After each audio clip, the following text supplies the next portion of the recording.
গত 16 বছর যুক্তরাষ্ট্র থেকে ফ্যাসিস্ট বিরোধী স্বৈরাচার বিরোধী আন্দোলনে সোচ্চার ছিল।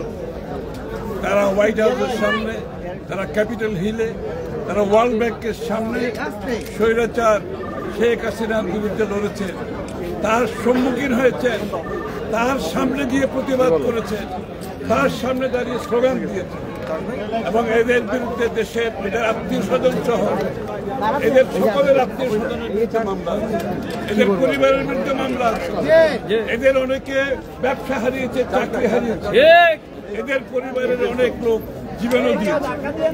এই লোকগুলোকে আমাদেরকে আমাদের অন্তরের অন্তঃস্থল থেকে ধন্যবাদ জানাচ্ছি। আমরা আন্দোলনের কথা বলি তো, আন্দোলন একদিনে হয় নাই।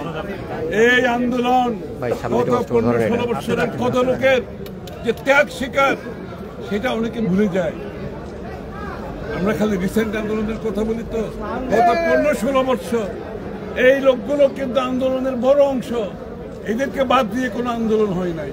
এরা যুক্তরাষ্ট্র সরকারের উপর চাপ সৃষ্টি করেছে, যুক্তরাষ্ট্রের সরকারের আইন প্রণেতাদের উপর, কংগ্রেসম্যান, সিনেটর, এদের উপর চাপ সৃষ্টি করেছে, যুক্তরাষ্ট্রের বিভিন্ন সংস্থাগুলোর উপর চাপ সৃষ্টি করেছে।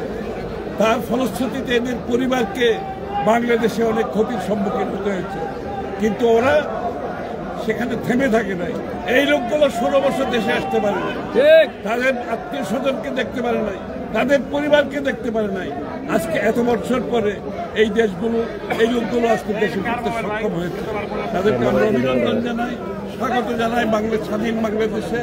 তাদেরকে তাদের অবদানের জন্য আমরা চিরদিন শেখ হাসিনার পতনের পিছনে তাদের যে অবদান সেটাকে আমরা স্বীকার করতে হবে।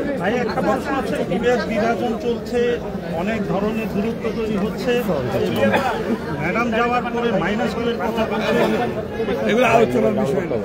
-2 কেউ যদি মনে মন ধরা কথা বলে তাদের সমস্যা।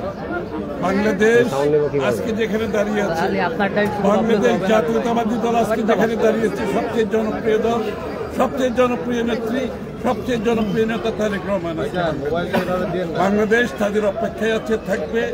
এখানে -2 কথা যারা বলে তাদের অনেকে বলে না উইশফুল থিংকিং, ইংরেজিতে বলে না আশার, ওই আশা জীবনে পূরণ হবে না।